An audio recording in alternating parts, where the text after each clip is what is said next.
Hello students, आज हम इस वीडियो में पढ़ने वाले हैं यदि दो लेंसों को यदि हम ज्वाइंट करके रख दें तो उनकी संयुक्त फोकस दूरी क्या होती है। तो इसके पहले हम समझ सकते हैं कि किसी भी लेंस की फोकस दूरी का फॉर्मूला क्या होता है। तो जिस तरीके से हमने पढ़ा था दर्पण के लिए पढ़ा था 1/f इक्वल टू क्या होता है 1/v प्लस 1/u। ये दर्पण के लिए होता है।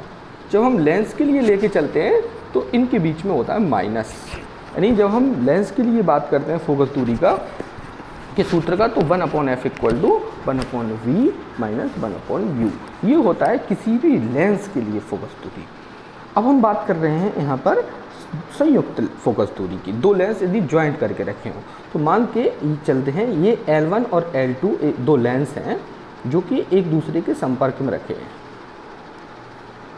इसके मुख्य अक्ष पर स्थित एक वस्तु यहाँ पर बिंदु वस्तु है O।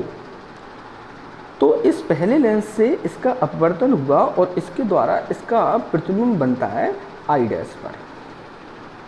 ये I डैश इस दूसरे लेंस के लिए करता है आभासी वस्तु का कार्य और इसके द्वारा इसका अंतिम प्रतिबिंब बनता है I पर। चूँकि ये वस्तु है इसलिए इसकी दूरी U और इसके द्वारा जो पहले प्रतिबिंब बना पहले लेंस से वो है V डैश।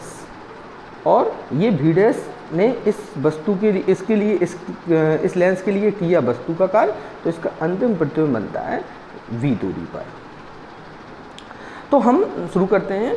तो जब हम देखते हैं कि फोकस दूरी का सूत्र ये होता है किसी भी लेंस के लिए। अगर हम इस लेंस के लिए बात करते हैं, यदि हम पहले लेंस के लिए फर्स्ट लेंस के लिए अगर हम लेके चलते हैं तो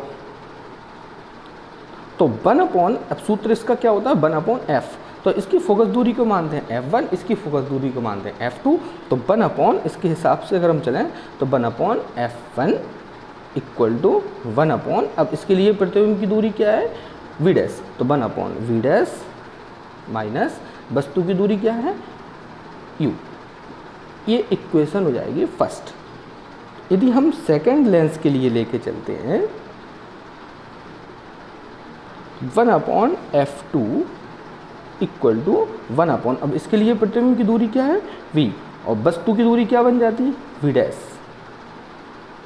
ये हो जाएगा हमारा इक्वेशन सेकंड। यदि इनको हम जोड़ दें दोनों इक्वेशंस को तो 1/f1 और प्लस 1/f2 LHS को हम ऐड कर देंगे। यहाँ पर अगर हम ऐड करें तो 1/v डैश माइनस 1/u और इसमें हम इसको ऐड कर दें 1/v माइनस 1/v डैश। तो यहाँ से हम पाते हैं ये कैंसिल, तो 1/f1 plus 1/f2 equal to 1/v minus 1/u। ये जो है ये किसके इक्वल होता है 1/f के। तो 1/f इक्वल टू 1/f1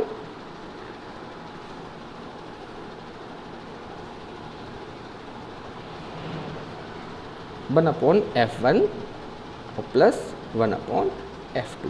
तो इस तरीके से यदि दो लेंस इनकी फोकस दूरियां f1 और f2 हों तो उसके लिए संयुक्त फोकस दूरी यदि हम निकालते हैं तो वो आ जाती है 1/f। अगर हम इसको एलसीएम लेके सॉल्व कर देते हैं तो f इक्वल टू हम पाते हैं f1 f2 upon f2 plus f1। तो इसका जो फॉर्मूला f का फॉर्मूला जो है वो हम क्या निकालते हैं f इक्वल टू अगर हम निकालें तो ये आ जाता है f1 f2 upon f2 plus f1।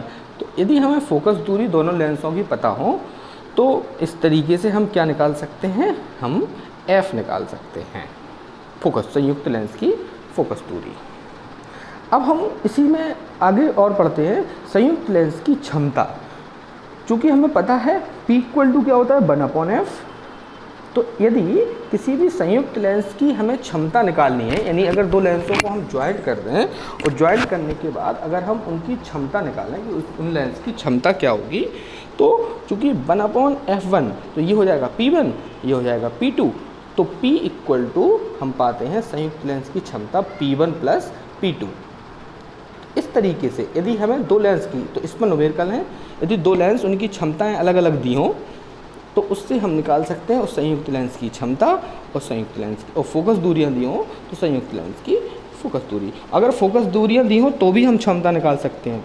F1 F2 का मान रख के हम F निकाल सकते हैं और उसके बाद P = 1/f।